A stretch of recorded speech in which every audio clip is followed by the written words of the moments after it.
السلام علیکم میرے پیارے پیارے یوٹیوب ریڈرز، امید کرتی ہوں آپ سب خیریت سے ہوں گے۔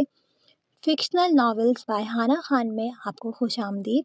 جن ریڈرز نے چینل سبسکرائب نہیں کرا ہوا کائنڈلی سبسکرائب کر دیں، اور ایپیسوڈ کے لاسٹ میں ایپیسوڈ کو لائک کرنا ہرگز مت بھولیے گا۔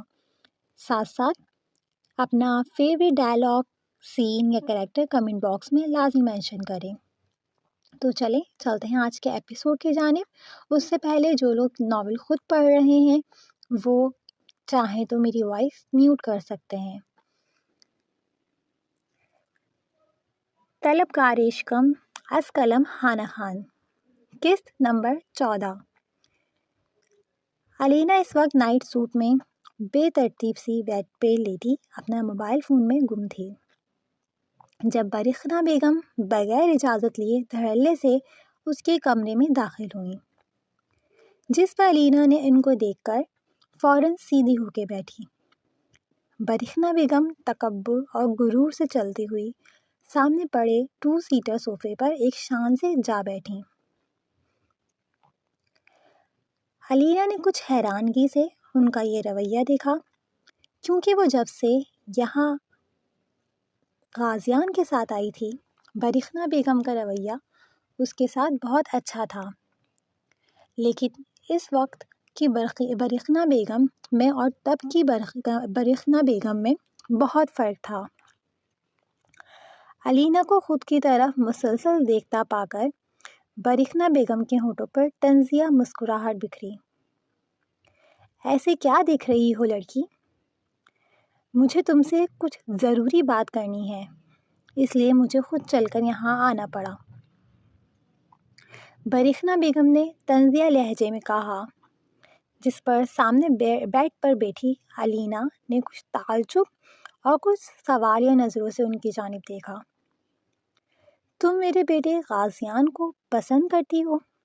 برخنا بیگم نے میرے بیٹے پر کچھ زور دیتے ہوئے کہا، جس پر علینا نے ہولے سے اپنا سر ہلا دیا۔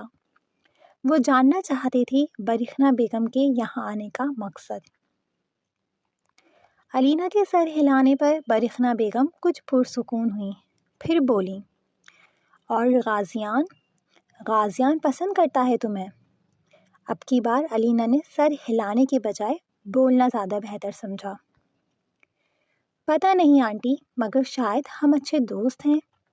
میں غازی کو کالج کے زمانے سے چاہتی ہوں، مگر غازی نے کبھی کوئی رسپانس نہیں دیا، حالانکہ وہ میری پسندیدگی سے واقفیت رکھتا ہے، اور یہاں تک کہ وہ مجھے اپنے ساتھ لانے پر بھی میری ایک بار کہنے پر راضی ہو گیا، جبکہ جتنا میں اسے جان پائی ہوں وہ کافی ریزرو نیچر کا مالک ہے۔ علینا نے کچھ الجھن بھرے لہجے میں کہا۔ وہ غازیان خانزادہ کا رویہ سمجھنے میں ناکام ٹھہر رہی تھی، جو کبھی حد سے زیادہ سخت تو کبھی حد سے زیادہ نرم ہوتا تھا۔ مطلب؟ برخنا بیگم نے یک لفظی سوال کیا۔ مطلب یہ آنٹی، غازی نیو یارک میں کبھی اکیلے مجھے اپنے اپارٹمنٹ لے کر نہیں گیا، یہاں تک کہ کبھی اس نے میرے ساتھ اکیلے کافی ڈیٹ پر چلنے تک کی حامی نہیں بھری، اور یہاں وہ مجھے 7 سمندر پار اپنے ملک، اپنے شہر اور اپنی حویلی ایک بار کہنے پہ لے آیا۔ میں یہ سمجھنے سے قاصر ہوں۔ علینا کی بات پر برخنا بیگم کچھ کھٹکا، مگر کیا یہ ان کی سمجھ سے بالا تر تھا؟ اس کا مطلب تو یہی ہوا نا کہ غازیان تمہیں پسند کرتا ہے، تبھی تو ایک غیر لڑکی کو اپنے ساتھ اپنی حویلی لایا ہے۔ برخنا بیگم نے بڑی چالاکی سے علینا کو یہ بات قبول کرنے پر قائل کیا، جس پر علینا کے چہرے پہ چمک ابھری۔ آپ سچ کہہ رہی ہیں آنٹی؟ ہاں بالکل، میں اپنے بیٹے کو اچھے سے جانتی ہوں، وہ اس پری سے اپنی جان چھڑوانا چاہتا ہے، اسی لیے تمہیں اپنے ساتھ لایا ہے، اور شاید وہ کچھ دنوں میں تمہارے حوالے سے ہم سب سے بات بھی کرے، لیکن اس سے پہلے تمہیں میرا ایک کام کرنا ہوگا۔ کیسا کام آنٹی؟ تمہیں غازیان کے قریب جانا ہوگا، سائے کی طرح اس کے ساتھ رہنا ہوگا، اس کو اپنی موجودگی کا احساس دلاؤ، کہ وہ چاہ کر بھی اس معصوم اور بھولی دکھنے والی پریوش کی جانب متوجہ نہ ہو۔ ہمیشہ کی طرح برخنا بیگم کے لہجے میں پریوش کے لیے شدید نفرت تھی۔ مگر کیوں آنٹی؟ جہاں تک آپ نے مجھے بتایا تھا تو خود غازیان سے علیحدگی کے لیے تیار ہے، تو پھر؟ علینا کو برخنا بیگم کی باتیں سمجھ نہیں آ رہی تھیں کہ وہ چاہتی کیا ہیں۔ آخر حالانکہ سب کچھ ان کی سوچ کے مطابق ہو رہا تھا۔ ہاں، وہ کیا راضی ہوگی؟ میرے بیٹے نے خود ہی اس کو اس کی اوقات پہ رکھا ہے۔ خیر، میں جتنا کہہ رہی ہوں اتنا کرو، زیادہ دماغ لگانے کی ضرورت نہیں ہے۔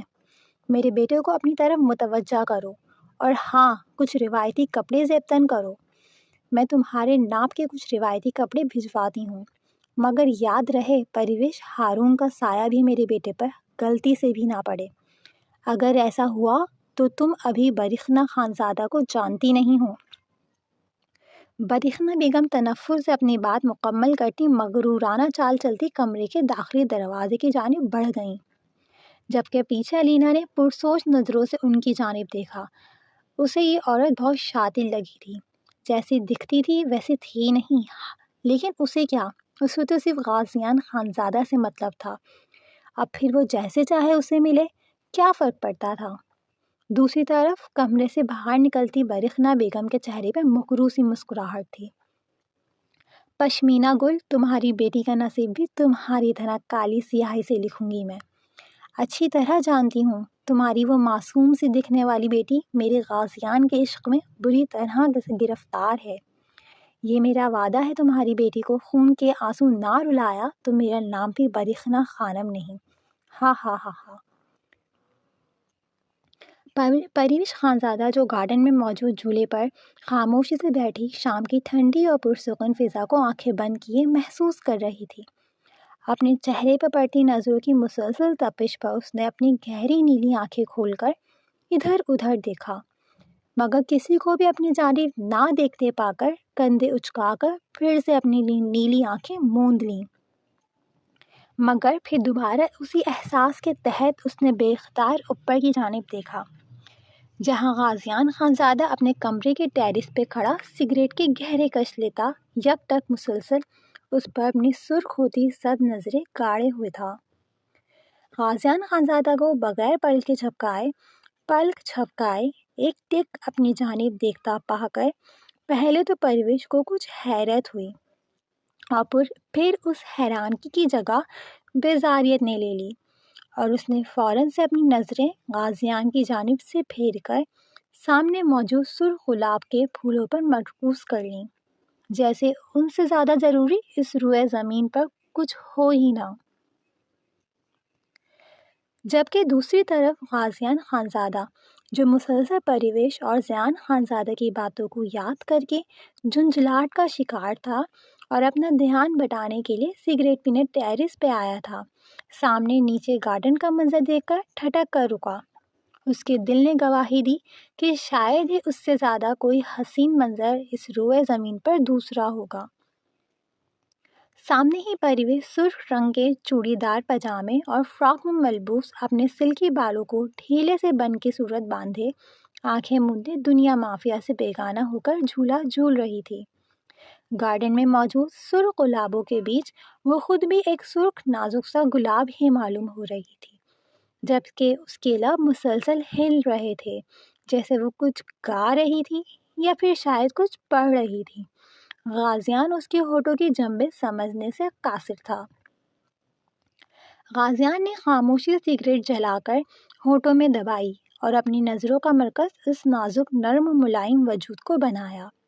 وہ ابھی تک اس نازک جان کا لمس نہیں بھولا تھا جب وہ سیڑھیوں سے گرنے کے ڈر سے اس کی پناہوں میں آئی تھی۔ غازیان خانزادہ خاموش مگر گہری نظروں سے مسلسل اس نازک جان کی جانب دیکھتا گیا۔ کتنا وقت گزرا پتہ ہی نہیں چلا، مگر اچانک سے پریوش نے اپنی نیلی سحر انگیز دلکش آنکھیں کھول کر ادھر ادھر دیکھا، جس پر غازیان نہ چاہتے ہوئے بھی ہولے سے مسکرا دیا۔ اوہ، تو محترمہ میری نظروں کی تپش محسوس کر سکتی ہیں، انٹرسٹنگ۔ غازیان نے مسکراتے ہوئے پھر سے سگریٹ کا گہرا کش لیا اور دوبارہ پری کی جانب دیکھنے لگا، جو پھر سے اپنی نیلی سحر انگیز آنکھیں مون چکی تھی۔ ایک بار پھر سے غازیان کی نظروں کا مرکز وہ نازک وجود بنا۔ 5 منٹ ہی گزرے تھے کہ پریوش نے دوبارہ سے اپنی نیلی آنکھیں کھولیں اور بے ساختہ اوپر کی جانب دیکھا۔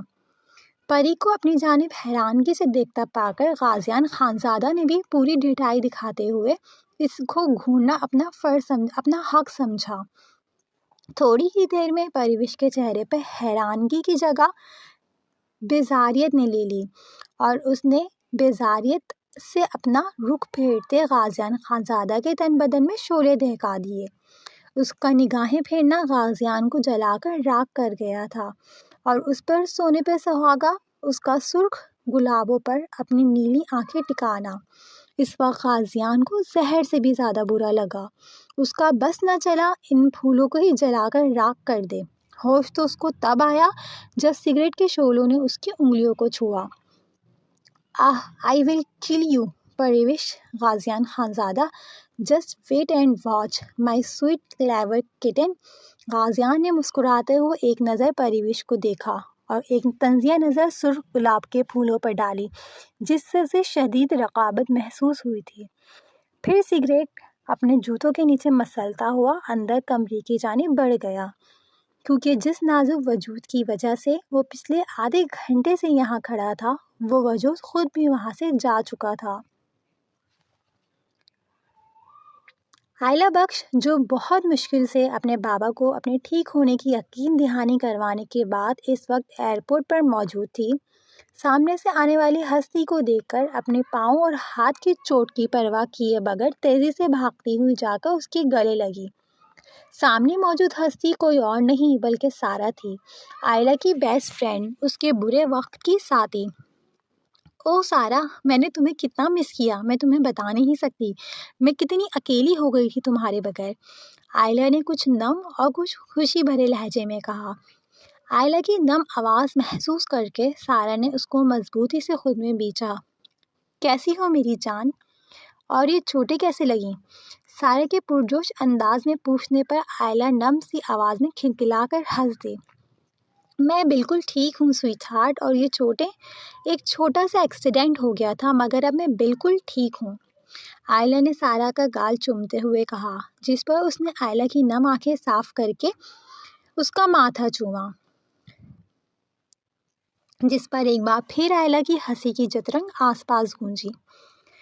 ارے بھائی ہٹو بھی، مجھے اپنے بھالو سے ملنا ہے۔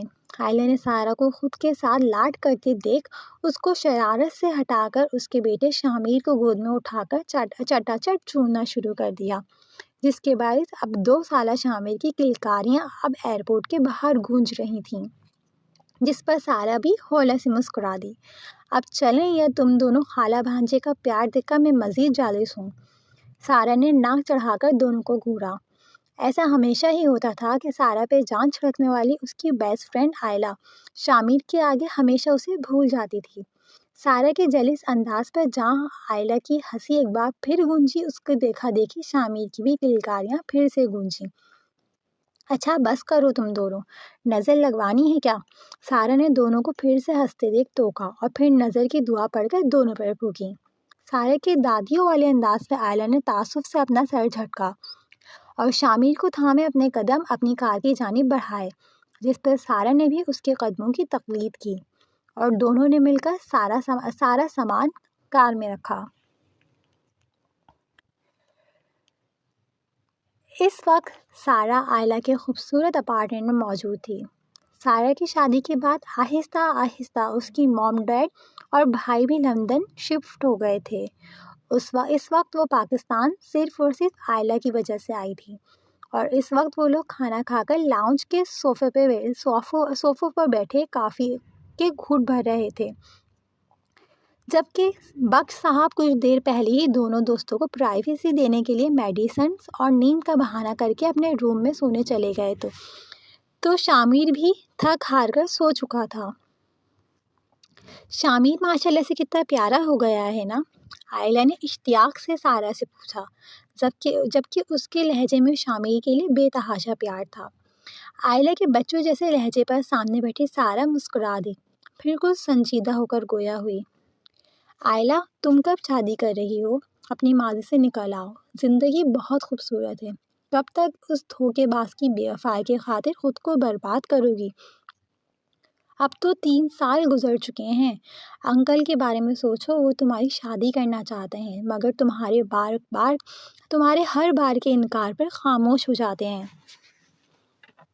سارا کی سنجیدگی سے کی گئی بات پر آئلہ کی چاکلیٹ براؤن آنکھوں میں نمی چمکی، جس کی وجہ سے اس نے اپنی نظریں جھکا لیں۔ سارا، بابا اس بات سے واقف نہیں ہے جس سے تم واقف ہو۔ 3 سال پہلے جو ہوا، تم ہر ایک پل، ہر ایک لمحے سے واقف ہو۔ تم میرے تمام رازوں کی واحد ساتھی ہو، پھر تم یہ سوال کر رہی ہو؟ آئلہ نے کافی کا مگ ٹیبل پہ رکھ کر اپنے قدم لاؤنج کی کھڑکی کی جانب بڑھائے۔ اس کی چاکلیٹ براؤن نم آنکھوں میں کرب سا تھا، اذیت سی تھی، جبکہ آواز آنسوؤں کا گولا روکنے کے چکر میں کچھ بھیگی سی تھی۔ سارا، تم اچھے سے جانتی ہو 3 سال پہلے کیا ہوا تھا۔ میں کیسے سب جانتے پوچھتے کیسے کسی کی زندگی برباد کر دوں، اور پھر بدلے میں مجھے کیا ملے گا؟ دوبارہ سے دھوکہ۔ میں چاہ کر بھی اپنے دل کو راضی کر سکتی ہوں، اور نہ ہی میرا ضمیر مجھے اجازت دیتا ہے، اور دماغ کسی طور پر بھی دوبارہ کسی پر بھروسہ کرنے کے لیے تیار ہی نہیں ہے۔ میں کھوکھلی ہو چکی ہوں پوری طرح سے، میں کیا کسی کو آباد کروں گی؟ آئلہ نے نم آواز میں اپنی بات سارا کے گوش گزار کی۔ سارا ہی وہ واحد ایسی ہستی تھی جو آئلہ کی زندگی کے ہر پہلو، ہر اذیت، ہر خامی سے واقف تھی۔ آئلہ کی بات پر پیچھے بیٹھی سارا نے کرب سے آنکھیں میچی۔ وہ نہ چاہتے ہوئے بھی اپنی بیسٹ فرینڈ کے زخموں کو ایک بار پھر سے بری طرح ہرا کر چکی تھی، جس تکلیف سے آئلہ کبھی نکل ہی نہیں پائی تھی۔ ڈاکٹر نے کیا کہا ہے؟ تم ٹھیک ہو نا؟ اب کتنے % چانسز ہیں؟ تم 3 سالوں سے ریگولر علاج کروا رہی ہو، کچھ تو چانسز ہوں گے نا؟ سارا نے فکر مندی سے پوچھا، جس پہ آئلہ کے ہونٹوں پر اذیت بھری مسکراہٹ بکھری۔ اس نے محبت کرنے کی بہت بڑی قیمت چکائی تھی، اور وہ ظالم اور بے وفا شخص ایک پرسکون اور خوش و خرم زندگی گزار رہا تھا۔ ڈاکٹر کہتی ہیں صرف 5% چانسز ہیں، وہ بھی کوئی میڈیکل ہی ہو سکتا ہے۔ آئلہ کے لہجہ شکستہ سا تھا۔ اللہ پہ بھروسہ رکھو آئلہ، سب بہتر ہوگا۔ سارا صرف دلاسا ہی دے سکتی تھی جو اس نے دیا، اور پھر کافی دیر آئلہ کے بولنے کا انتظار کرتی رہی۔ جب آئلہ کچھ نہیں بولی تو اس کو شبہ خیر کہہ کر اپنے کمرے کی جانب بڑھ گئی، جہاں وہ فی الحال کے لیے ٹھہری تھی۔ سارا کے جانے کے بعد آئلہ کی اذیت ناک سوچوں کا رخ ایک بار پھر سے اس حادثے کی جانب تھا جس نے اس کی بچی کچی خوشیاں بھی چھین کر اسے مکمل طور پر کھوکھلا اور ویران کر دیا تھا۔ 3 سال پہلے۔ خان اتنے ظالم مت بنے پلیز، میری بات سنیے پلیز، میں بہت محبت کرتی ہوں آپ سے، ایسا مت کریں پلیز، آپ سن رہے ہیں، میں مر جاؤں گی۔ خان، آئلہ کو آج بھی اپنی وہ سسکیاں، فریادیں اور منتیں اچھی طرح یاد تھیں جس پر سامنے والے نے بے حسی کا مظاہرہ کرتے ہوئے نمبر بلاک کر دیا تھا، اور وہ کتنی ہی دیر تک اس نمبر پر کال کرتی رہی تھی، اور پھر غصے اور اذیت کی ملی جلی کیفیت میں تیزی سے سارا کے گھر سے نکل گئی تھی، جبکہ کار میں سوار ہونے تک اس نے سارا کی خود کو روکتی ہوئی پکاریں سنی تھیں جو اسے مسلسل کار ڈرائیو کرنے سے روک رہی تھی، لیکن آئلہ نے اس کی ایک نہ سنی۔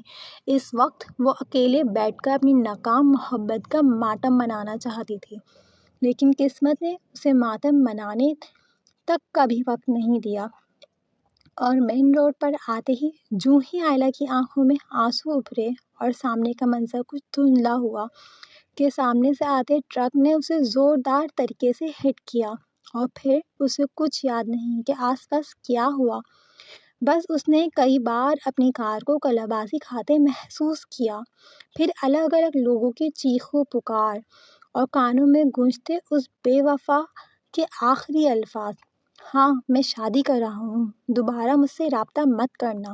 اور اس کے بعد آنکھوں کے سامنے گھومتی اپنے بابا اور اس بے رحم کے ساتھ بیتے ہوئے خوبصورت پل، اور پھر سب خاموش ہو گیا، جیسے زندگی بھی محبت کی طرح ہار گئی ہو۔ اے محبت تیرے انجام پہ رونا آیا، جانے کیوں آج تیرے نام پہ رونا آیا۔ یوں تو ہر شام امیدوں میں گزر جاتی ہے، آج کچھ بات ہے جو شام پہ رونا آیا۔ کبھی تقدیر کا ماتم، کبھی دنیا کا گلہ، منزل عشق میں ہر گام پہ رونا آیا۔ مجھ پر ہی ختم ہوا سلسلہ نوحہ گری، اس قدر گردش ایام پہ رونا آیا۔ جب ہوا ذکر زمانے میں محبت کا شکیل، مجھ کو اپنے دل ناکام پہ رونا آیا۔ ایپیسوڈ کے آخر تک بنے رہنے کا شکریہ۔ اگر آپ کو آج کا ایپیسوڈ پسند آیا ہو تو میں اگین کہوں گی ایپیسوڈ کو لائک کر دیں، چینل کو سبسکرائب کر دیں، اور ساتھ ساتھ کامنٹ باکس میں اپنا فیوریٹ ڈائلاگ، سین یا کریکٹر اپنے جو ہے کمنٹ باکس میں مینشن کریں، ساتھ ساتھ اپنے قیمتی رائے کا اظہار بھی کریں۔ تب تک کے لیے اب آپ سے ملاقات ہوگی اگلے ایپیسوڈ کے ساتھ، تب تک کے لیے اللہ حافظ۔ خوش رہیں، آباد رہیں، ہنستے مسکراتے رہیں، اور جلدی سے مجھے سبسکرائب کریں۔